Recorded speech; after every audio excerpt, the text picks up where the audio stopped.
भगवान नारायण कहते हैं, नारदीश के बाद भगवती जगदम्बा के अत्यंत अद्भुत और उत्तम महात्मा को सुनो। जिस प्रकार अंग के पुत्र मनु ने श्रेष्ठ राज्य प्राप्त किया, यह प्रसंग अब सुनाता हूँ। राजा अंग के उत्तम पुत्र का नाम चाक्षु था। वे छठे मनु थे। उन्होंने ब्रह्मा ऋषि श्रीमान पुलिस जी की शरण में जाकर कहा, ब्रह्माश मैं आतुर होकर नर्मता पूर्वक आपकी शरण में आया हूँ। स्वामी आप मुझे अपना सेवक समझकर उपदेश कीजिए, जिससे मैं उत्तम श्री प्राप्त कर सकूं। साथ ही मुझे सवर्ग का अखंड राज्य प्राप्त हो। मेरी भुजाओं में अपरिहित बल हो। अस्त्र शस्त्र के प्रयोग से मैं पूर्ण रूप से निपुण हो जाऊं। मेरी संतान चिरंजीवी हो। मेरी उत्तम आयु विघ्न बाधा से रहित और आपके उपदेश से अंत में मैं सवर्ग को प्राप्त कर सकूं। चाक्षु मुनि की बात सुनने पर श्रीमान मुनिवर पुलह ने उन्हें देवी का उत्तम उपासना करने का आदेश दिया। राजन, कानों को सुख देने वाली मेरी बात सुनो। इस समय तुम भगवती जगदम्बा की आराधना करो। उनकी कृपा से तुम्हारा ये मनोरथ पूर्ण हो जाएगा।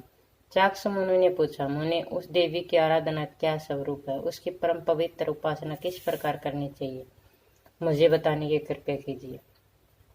मुनि ने कहा, राजन सुनो, देवी की पूजा का प्रकार बताता हूँ। ये श्रेष्ठ पूजा पद्धति सनातन है। सरस्वती बीज के अव्यक्त रूप से निरंतर जप करना चाहिए। प्राय साय और मध्यकाल तीनों काल में जप करने वाला मनुष्य मुक्ति और भुक्ति को प्राप्त हो जाता है। राजनंदन, इस बांगम बीज के सिवा दूसरा कोई ऐसा बीज ऐसा उपयोग नहीं है जिसका जप करने से सिद्धि प्राप्त हो। यह बल और वीर्य को बढ़ाने वाला है। ये देवताओं सब देवताओं के इस जप के प्रभाव से शक्ति प्राप्त हुई। राजन, भगवती जगदम्बिका की ऐसी महिमा प्रसिद्ध है कि इस अतः तुम इन्हें ही सम्यक प्रकार से आराधना करो। इसके फलस्वरूप तुम्हें शीघ्र समृद्धिशाली राज्य प्राप्त होगा। इस प्रकार मुनि पुलह को समझाने पर अंग पुत्र चाक्षु मनु तपस्या करने के विचार से विरजा नदी के तट पर चले गए। उन्होंने वहां कठिन तपस्या आरंभ कर दी। वे सरस्वती बीज के जप में संलग्न हो गए। वृक्ष के जीर्ण शीर्ण पत्तों पर वह अपना निर्वाह करने लगे। प्रथम वर्ष वह पत्तों पर रहे, दूसरे वर्ष वह पानी के आधार पर रहे और तीसरे वर्ष वह मात्र पवन ही उनका आहार हुई। उनके शरीर की ऐसी स्थिति हो गई मानो अविचल स्थाणु हो। निराहार रहकर वह 12 वर्षों तक वे भव बीज का नित्य जप करने लगे। उनके अंतकरण में ऐसी कल्याणमय बुद्धि उत्पन्न हो गई। उन्होंने देवी के श्रेष्ठ मंत्र का जप करना ही जीवन का मुख्य उद्देश्य माना लिया। अतः परमेश्वरी भगवती जगदम्बा ने उन्हें साक्षात दर्शन दिए। परम दुर्श्रव देवमयी देवी का विग्रह अत्यंत तेजोमय था। उन्होंने प्रसन्न होकर अंग कुमार चाक्षु मुनि से सुंदर वचनों में कहा। श्री देवी बोली, राजन तुमने जो भी उत्तम पाने की बात मन में सोची है वह मुझे बताओ। मैं तुम्हारी तपस्या से संतुष्ट होने के कारण उसे अवश्य पूर्ण करूंगी।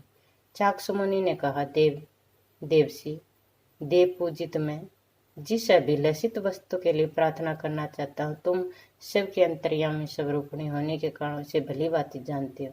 तथापि देवी, मेरे यदि सौभाग्यवंश तुम्हारा दर्शन हो गया तो मैं यही प्रार्थना करता हूँ कि मुझे मन मंत्र का राज्य प्रदान करने की कृपया करो। श्री देवी बोली, राजेंद्र मैं इस मन मंत्र का राज्य तुम्हें दे चुकी। इसके तुम्हारा पराक्रमी और श्रेष्ठ गुण वाले अनेक पुत्र प्राप्त होंगे। तुम्हारे भावी राज्य निष्कंटक होंगे। अंत में तुम मेरे धाम को चले जाओगे, ये निश्चित है। इस प्रकार चाक्षु मुनि की भक्ति पूर्वक स्तुति करने पर भक्ति से वर देकर तुरंत अंतर ध्यान हो गई। वे ही राजा भगवती जगदम्बा का कृपा से उनको आश्रय लेकर छठे मनु हुए। उन परम आदरणीय मनु का अखिल भूमंडल में सुख प्राप्त हो गया। उसके अतिशय बलवान और कार्यभार को संभालने अनेक पुत्र हुए। सभी पुत्र भक्ति उपासक सूरवीर अमित बल और पराक्रम से उत्पन्न थे।